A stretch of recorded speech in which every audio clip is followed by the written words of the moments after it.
But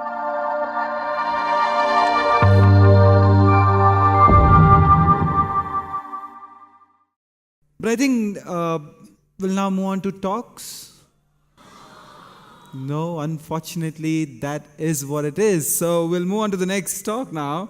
And this is a very exciting technology that has been... oh, sure. I see.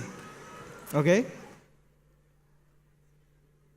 Yes, a lot of them who will be interested in technologies that are upcoming and are going to be the future are going to stay back and listen to this one, I'm sure. It's on blockchain. So how many of you have heard about blockchain? And how many of you are curious to know what it is and all about blockchain? Yeah. So our next speaker is Mr. Deepak Lalan.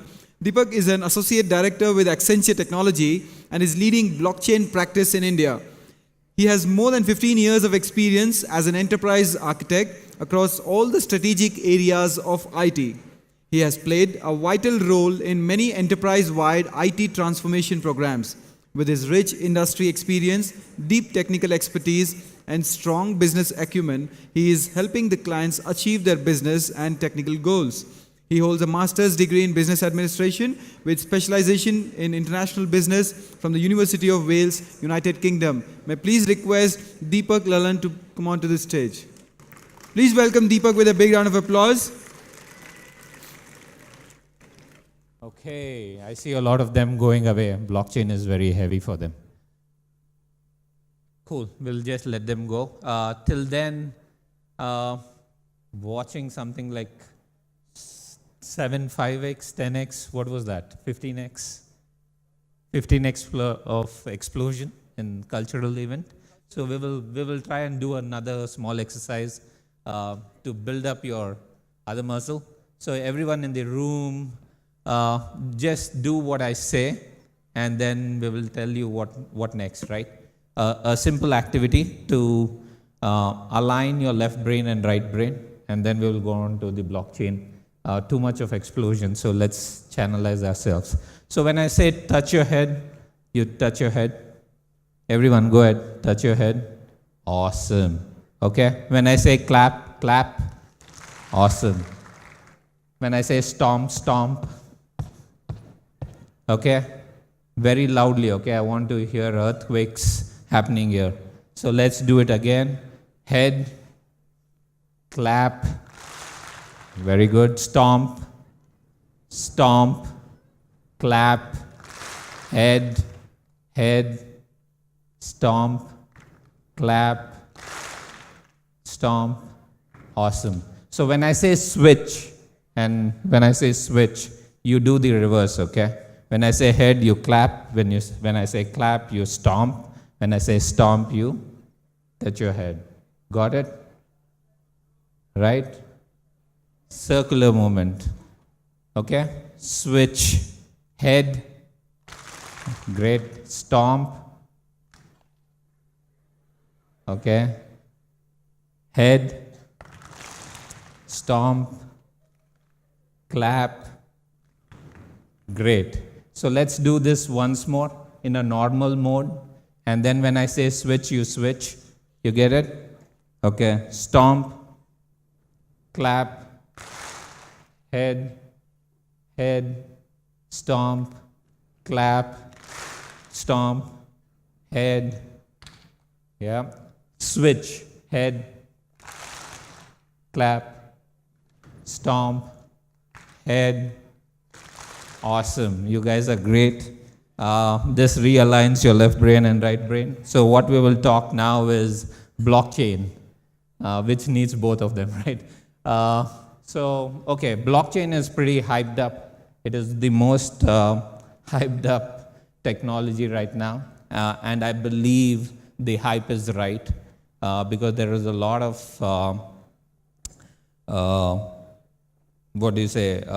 capability in it to make this change happen.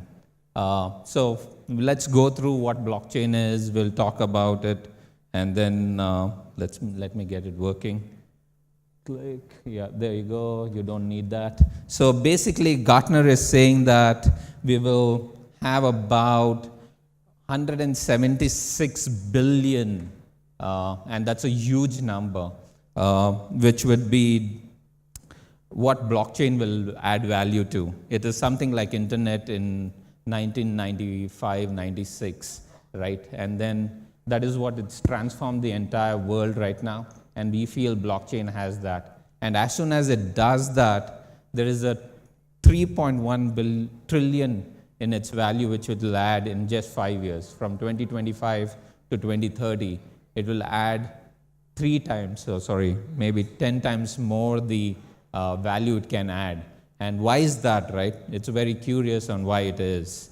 So let me click again. Okay, so what we will cover today is, so how many of you have heard Accenture Tech Visions? You have? Okay, great. That's a great hand. So Accenture comes out with Tech Vision every year. And I just want to give a 2 minutes view on where did blockchain fit in from an Accenture Tech Vision. Then we will talk about what blockchain is, what are the benefits, what are the different types, and then talk about few use cases. One of the interesting things I will show you is if you feel blockchain can work, then we are talking about multiple things on does it really work, does this use case really mean? So we have a decision tree for you, which will help you. So let's continue, right? So what is blockchain? Blockchain is basically a distributed and digital ledger which can record transactions. A very simple thing, database also does that. But the difference between blockchain is that it becomes immutable, that no one, so when you say immutable, it is tamper proof. Then there is cryptography and stuff like that. So let's break it down, right? So there are four major things in blockchain which makes this happen. The first one is the network. So network, how do you connect and stuff like that? Digital ledger, nothing but a set of databases which you use. Cryptography, basically a security encryption, hashes and stuff like that. And then finally consensus. Consensus is basically the ones where you take agreement from everyone else. And let's do a little bit of deep dive in each of them, right? So network is basically, okay, I double clicked, are of 3 types. And how many of you guys do BitTorrent? Hands up for all the BitTorrent guys. Do you download movies? Yeah? Great. Okay, so BitTorrent is a decentralized or a distributed network. Any guesses? Distributed? Awesome. So there are about centralized, decentralized, and distributed. Basically, blockchain is using both decentralized and distributed. And what that means is that not one person holds the entire record, right? It is not one guy like a centralized, one guy who owns it, but in blockchain, there are multiple guys who own it. And then it's distributed so that so it's a sum total of everything coming together. So everyone has a bit of it, and they put together the entire network in, and that's how it works, like the BitTorrent. Everyone has a part of the file, and yet you can get the entire file out, right? So similar to that, you can have a part of your ledger or the entire ledger, and then you could pull that together to make that happen. Second is, okay, it takes, okay, there you go. Second, it's a digital ledger, like any ledger in accounting, which you guys hate, I'm guessing, because you're all engineers. So it's a simple thing here. So when someone gives 5 rupees to another person, you need to know where that 5 rupees came from or a $5 come from. So it can trace back and then go back up the ledger and say, okay, it was mined, $25 were there, out of that $2 was given at certain point of time, and then he got another $3 at a later point, and then he transferred the entire $5 to another dollar. So you're keeping a track of all of those. So that is what is a ledger, and making it more digital is digital ledger. And in this case, it's a distributed digital ledger. And the third one is the cryptography. As you guys all know, there is encryptions and hashes, They are the two big technologies we use. Encryption basically is when I have to give some information to you, I encrypt it so that no one else can decrypt it until and unless they have a key.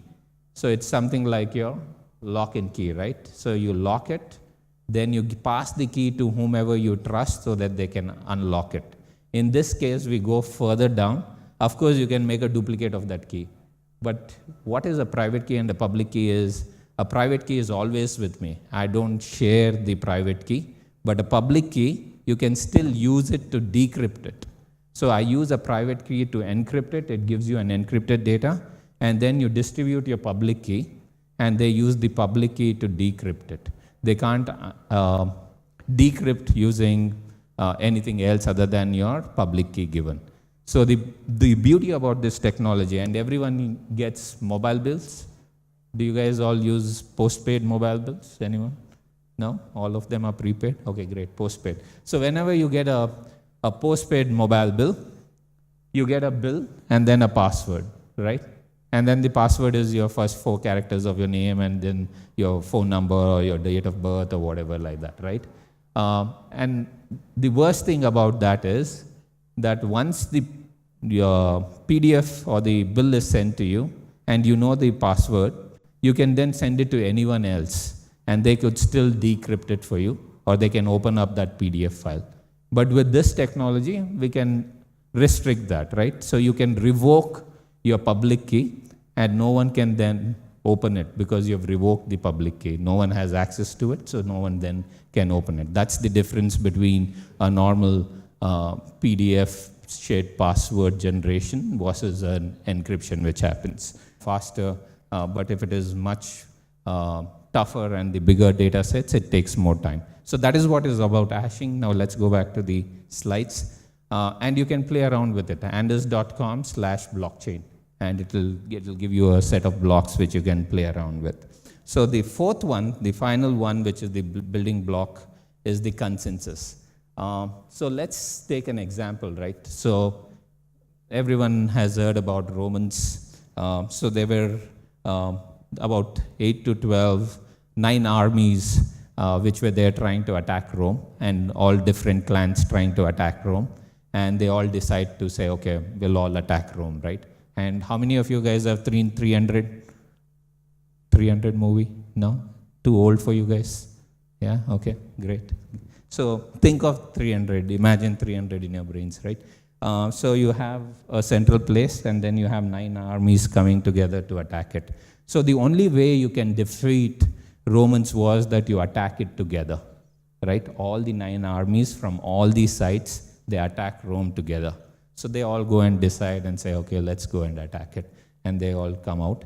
So then the next thing happens is that they decide and they will do it at the same time, at the same, at the same place. But they have to do it from all the other places. So to decide, after they've done all of those and they go back to their own colonies, now someone has to go and attack. So when you do that, you have to send a message to them. So you have a courier, you have a pigeon, you have horsemen's messengers going and running around and making them, hey, go tell the other journals to go and attack at this time, at let's say at 2 o'clock, just before our lunch. So then they vote and then they say, okay, let's all do that.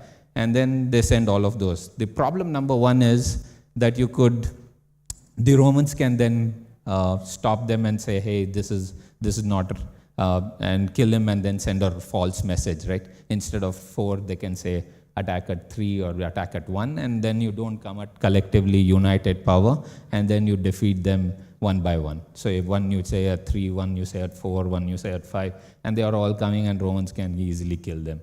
So that's a first problem. The second problem is Romans could bribe one guy and say, hey, you don't come. And even if one guy doesn't come, then you can't attack it. So that is where the consensus become a problem, right? And blockchain by its inheritance can bring that consensus together, right? So it will make sure all these problems are handled. And the way it does it is through its own engineering and the technology, which I'm not going to deep dive because I have only 14 minutes. But this problem is called as Byzantine general's problem. And technology has been trying to solve this from so many years, and blockchain has perfected it. So whenever companies come together, and not all companies agree to everything, blockchain's consensus mechanism brings that to play. There is another thing in play, and which is becoming popular along with blockchain, is called game theory. So the game theory is all about talking to you on how do you ensure that there are win-win situations for all the parties who are coming on to blockchain. So as you know, blockchain is basically a platform. You're getting all your people into it. With Bitcoin, what is happening is everyone has one goal. That is to either transfer money, to get money, or make money. So, and that's the goal, right? So you don't need to do anything more. But if you think about multiple companies coming together, let it be supply chain where multiple parties are coming together and stuff like that, everyone needs to have a common goal against which they are working. And that is where we say having game theory, having Byzantines, solving a Byzantine general's problem will help get these out, right? So those are the 4 things which actually bring out to make blockchain real for you. So that was network, which is distributed and the decentralized. It was about security, where you have hashes and encryptions. Then you had, what was those? I forgot, consensus. And then finally, you had cryptography, which I spoke about, and then the digital ledger. So all of those 3 come together to make blockchain real. So let's take an example on how does this work in real life, right? Take logistics. How many of you guys use iPhone? All of you? You love iPhone? Do you want an iPhone? I'm throwing away iPhones today. No, I'm not. So if you take an iPhone, what happens is, and that is how Apple keeps it secret, is it has multiple OEM manufacturers, right? It has someone who does a certain chip, someone who does screen, someone who does body, and so on and so forth. And somewhere it gets assembled, and then it goes on to the warehouse. And then the second thing which happens is, Apple by themselves don't sell iPhones, at least not in US, right? So they have AT&T, they have Sprint, and all of those who sell 5x, 10x, 20x more iPhones than Apple themselves. So that is where I think think of this as a problem, right? So you have OEMs who have multiple, who have collated that iPhone, and now they are sending it to a warehouse nearby, to let's say AT&T, right? And then when that happens, there is a couple of messages which it needs to write on a computer system, which is OEM system. It needs to say, hey, I've shipped it, I had so much, I shipped 20,000 iPhones. Then there is a telco system like AT&T which says, okay, I wanted 20,000 iPhones, am I going to get that? Then finally, warehouse management system to say, okay, I'm going to receive those and let's manage them. Then you have quality checks which happen at the warehouse. They say, okay, now I have to check all the 20,000 iPhones. They go ahead and make those 20,000 changes there. So then again, there is messages written saying that, hey, let's go write it in telco, let's write it in warehouse management system. Then it goes to telco to say, hey, it is now ready. Now we are ready to ship that to you. Then it again writes to telco, it writes to WBM. Then the telco says, now let me send you a purchase order. Then the purchase order comes, it goes to the telco system, and so on and so forth. There is a pickup which happens, then it writes to the system. There is a confirmation which writes to the system. Then there is a shipment which a shipper like DHL writes to the system. And then comes the stores, which says, okay, I've received this, the iPhone, and then it writes to the system. So if you see, there is a spaghetti of information which goes. Even one connection fails, that means that the entire system fails, right? So that is where we feel that the blockchain can help solve and make it much more elegant. In this case, the same example, the OEM sends the shipment to the warehouse. Warehouse writes the first block on blockchain saying that 20,000 iPhones were shipped on this date to this warehouse. They do the QC, they write it onto the block and say, hey, this was what was written, and so on and so forth. So you keep on writing it to the block. And the magic about this is whatever I write to the block, everyone else can see it. So let me give you another example, okay? Think of child vaccination, and think of that you're in US, and which you guys will soonly be, at least most of you. So child vaccination needs to be stored in a certain temperature and not exposed to direct sunlight. And then, let's say Glaxo is sending out 20,000 child vaccination from point 8, from their warehouse to CVS pharmacy. So at this given point, when it's giving away, and DHL is taking it to the next, the entire shipment is taken through DHL. If something happens in between, there are a couple of things. One, if it gets sold, then deadly vaccination is administered to a child, which can be fatal to the health, and they might get sued enormously. The second is that they are losing enough money because they don't have enough vaccination because the shipment got bursted, right? It got exposed to sunlight or so. So with blockchain, what happens is if everyone sees everything, if this was exposed to sunlight and they know it exactly that it was a DHL's problem and it was done, we could write a smart contract and say, send a new shipment away, and it can be automated.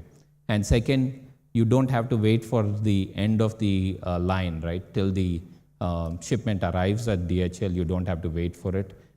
It could then trigger those and say another shipment can go out. They could save 3 days or 4 days. That way they make money and they continue to do what they need to do.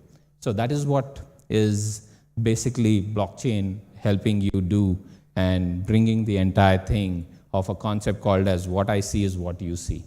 What it means is if there is a transaction happening and everyone in the ecosystem knows about it so that they can take necessary action. Think of it that I've sent 20,000 iPhones. If the store guy doesn't know where to store it and he knows this is the time, he has to make that arrangement of that space of storing those 20,000 iPhones. But if he doesn't know about it, it lands at that place, then he's all in a hurry and figuring out where to store it and stuff. So it doesn't smooth out the entire operation. So that is where blockchain comes in and eliminates all of those. Instead of asking and waiting for information pro facto, it makes it transparent and near real time. With that, so what is blockchain bringing onto the table, right? It is bringing provenance, which is you know where it came from and who started it and how did that entire flow happen. That is provenance. Everyone gets organic vegetables, right? We all want organic, but how many of us know that it comes from an organic farm? So that is what blockchain can bring. It can give you the provenance from where it came from, who it was given to, and how did the handling happen. And then finally, it is tamper evidence. It is not tamper-proof. It is tamper-proof and tamper evidence. Someone can change it, like the example we saw, right? We changed the AliensFest from 4.0 to 3.0. You can change it, but as soon as you change it, we know it is changed. And that will tell you that the data was tampered with, and you could go back and make those changes or call out the outliers there. Then you have control on who can open it and encrypt it and who can see it. Example is basically the PDF file, right? The one which I told you. Once the PDF is out, you have zero control. Anyone can give that PDF and password, but with this encryption with your PKIs, you can have control, and blockchain lets you have control. And finally, the security, so that you know who the person is and who are the players in the blockchain, and they have their own passwords, they have their own PKI keys and stuff like that to make that happen. So let's keep that. I have only 5 minutes. So basically, when you talk about blockchain, it comes to two basic use cases. Whatever you do, it all boils down to just two use cases. One is value transfer. It could be something which you have and you want to transfer that to a certain person. Bitcoin is a very common example for this, right? So you have some Bitcoins and you want to transfer that Bitcoin is an example of this. The second one, which Telangana is also doing, is land transfer, like land registry. I have a piece of land, I want to give it to someone else, put it on blockchain, and then it comes under the bucket of value transfer. The second one on the right is basically mutualized data. The example of the Apple phone, right? The entire ecosystem needs to see what I see is what you see. If the one data is written to the chain, then everyone sees what is written. So that is what we want with the mutualized data. And that helps you with supply chain. It helps you with voting. If you want the voting to happen, you want digital identity management, and so on and so forth. So whatever the use cases are, if you boil it down, it comes back to these two use cases which we want, right? And then finally, what are the types of blockchain? You have two types. One is public and one is private.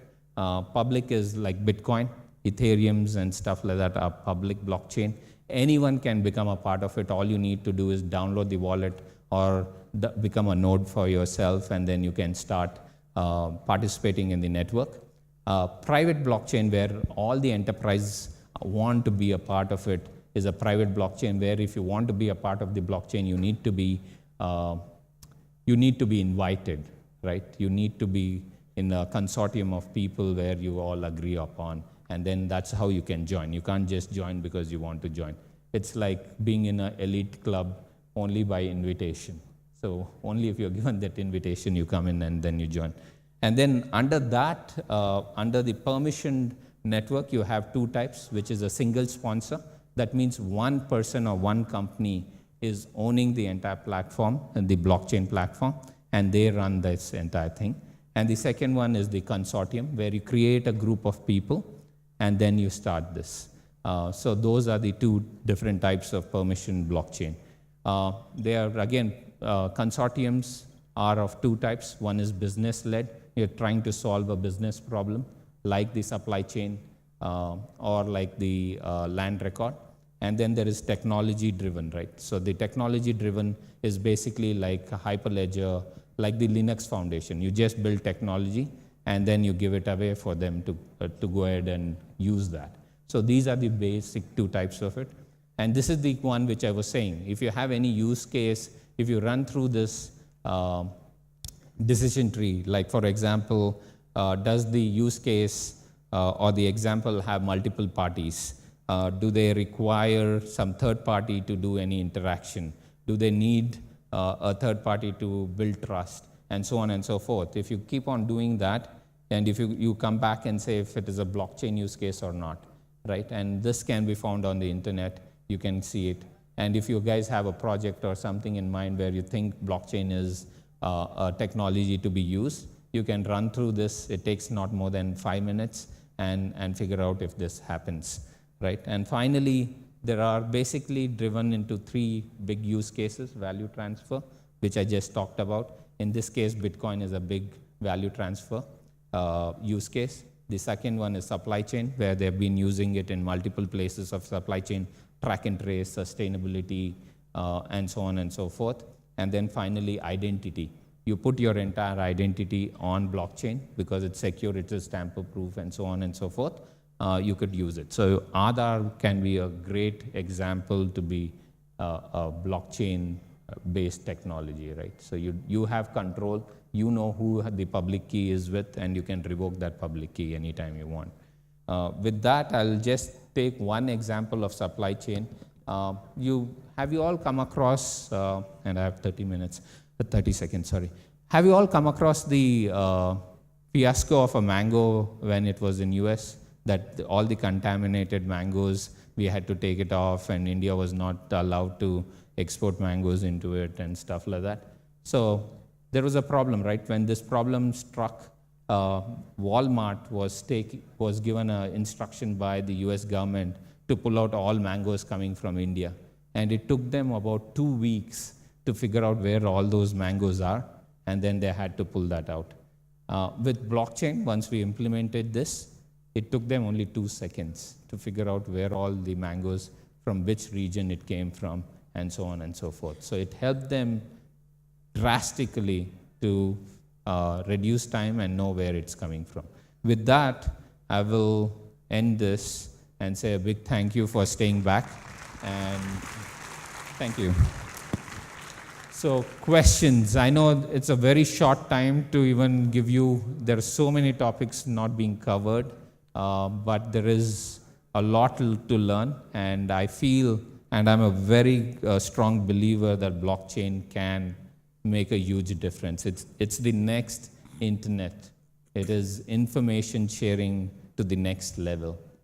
Right. With that, you guys have questions, lift your hands. Deepak, we'll take one question if there is any in the audience. Please raise your hand if anybody has a question. There. Yeah, we'll take one question. And anyways, there is an icebreaker. If you guys have more questions, I'm available there. Hello, sir. My name is Siddharth. I have a just small question. Yeah. If a hacker wants to, get into the information and kind of thing, so how much time will it take to decrypt that key? I don't know if you were there in the GPU session where Rahul was talking about. Yes, sir. It is going to be much faster as we go along, right? So the time taken is totally dependent on the encryption bit you use. Okay. If it is just 16-bit encryption you use, it's much faster nowadays. Your phone can crack it within 6 hours. If you use 256, it's going to take a supercomputer to do it. If you take 1024, it's going to take much longer. But GPUs, quantum computing, all of that is going to make it faster. So as soon as you encrypt it, someone can do a brute force and decrypt it. So the better technology to use is hashing. Okay. So once you hash, no one can figure out what the data was, but they can verify what the data was. Sir, is there any process to increase the speed of encryption, Sorry, what was the question again? I mean, you said just now encryption takes time, so is there nothing we can increase this process, the speed of the process? Yeah, GPUs and stuff like that, right? So you're getting now 20-core CPUs and stuff like that. So you become those. Like the GPUs, now you have a separate processing unit just for encryption. Okay. And all the miners just use that. You use the GPUs and APUs to make that happen much faster. Thank you so much. Cool. Thank you, Deepak. May I request the volunteer to please bring the mementos. Thank you. Thanks for staying back for lunch, before lunch. I know it is a heavy topic, but you guys can come over to the icebreaker if you have any questions. Thanks. I think they wanted to have blockchain for lunch here. Okay. Please. Yeah.